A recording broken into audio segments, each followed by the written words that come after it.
Welcome to another deep dive. Today we're going on a journey to Ghana. From gold to independence movements, Ghana has a really fascinating history. Yeah, and it's a lot more than just like, the gold. I mean, come on. The country was called the Gold Coast. That had to be like a big deal back then. Oh, absolutely. Imagine all that gold. It was a huge draw for Europe. They want to get their hands on it for sure. So basically Europe just like took over. Well, it's a little more complicated than that. It wasn't just a simple takeover. This gold, it actually helped some powerful kingdoms to rise, like the Ashanti and the Fonte.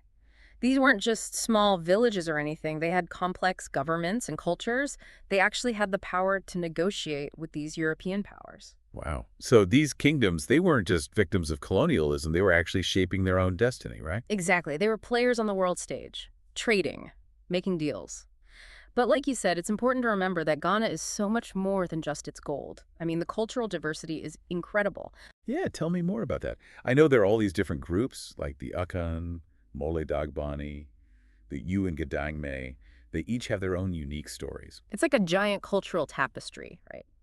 Each group brings something different, adds to the richness. The Akan are the biggest group, known for their matrilineal society and their vibrant festivals. I read about the festivals, Akwaside and Odwira. They sounded amazing. Oh, they are. Akwaside is celebrated by the Ashanti. It's a huge gathering, a royal one, with all the pageantry you can imagine.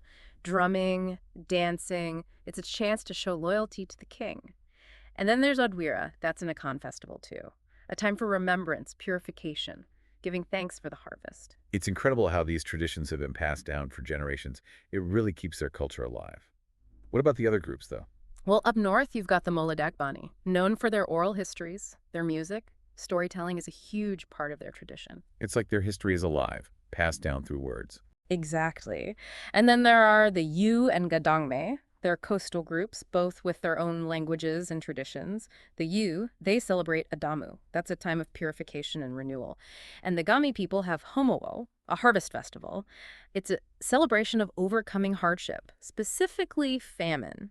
It's amazing how each group has found its own way, contributing to the overall culture of Ghana. Yeah, you really see that there's so much more to a nation than what's on the surface.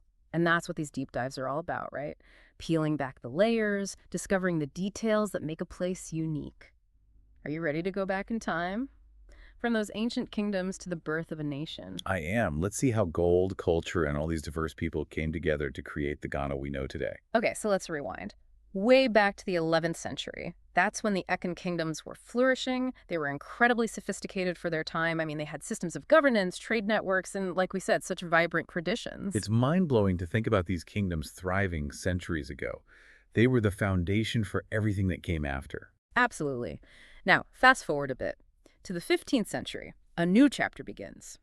European explorers arrive. Picture it. Portuguese ships, 1471, landing on Ghana's shores. They're lured by the stories of gold, and of course they want to establish new trade routes. That's when the Gold Coast name really sticks, right? Yep. The Portuguese, they see all this gold and they call the region Costa do Ouro.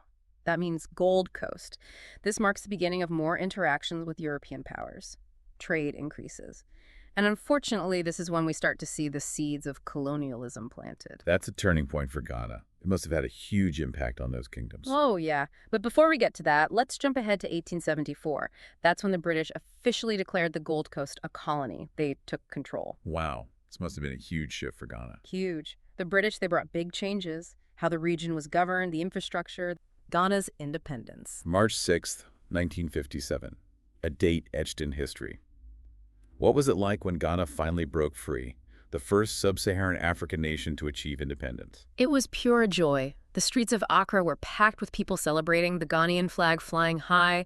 The air was filled with hope, a new era. And Kwame Nkrumah, the leader who fought so hard for independence, he became Ghana's first prime minister. Nkrumah's story is amazing. He studied abroad, absorbed all these ideas about liberation, and then brought them back to Ghana. He was a true visionary.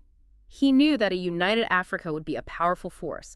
Remember Pan-Africanism? That was a key part of his vision. Right, Pan-Africanism. So he wanted Ghana to have a shining example for other African nations, to show that independence and unity could lead to success. Exactly. He put a lot of resources into infrastructure, Yeah. education, healthcare. He wanted the world to see Ghana as a strong, independent nation. It sounds like Ghana's journey to nationhood is a truly inspiring story. Hmm. But I'm sure there were challenges along the way, right? I mean, forging a national identity, bringing all those diverse ethnic groups together, and navigating the whole world of governance, it couldn't have been easy. You're absolutely right. And that leads us perfectly to the next part of our deep dive. Because achieving independence is just the beginning. Governing a nation, facing the challenges, shaping its future, that's a whole other story. It sounds like things were about to get interesting. So set the scene for us. What was it like in those early years after independence? It was exciting, but also a little bit, uncertain. I mean, Ghana was free from colonial rule, but there was no roadmap.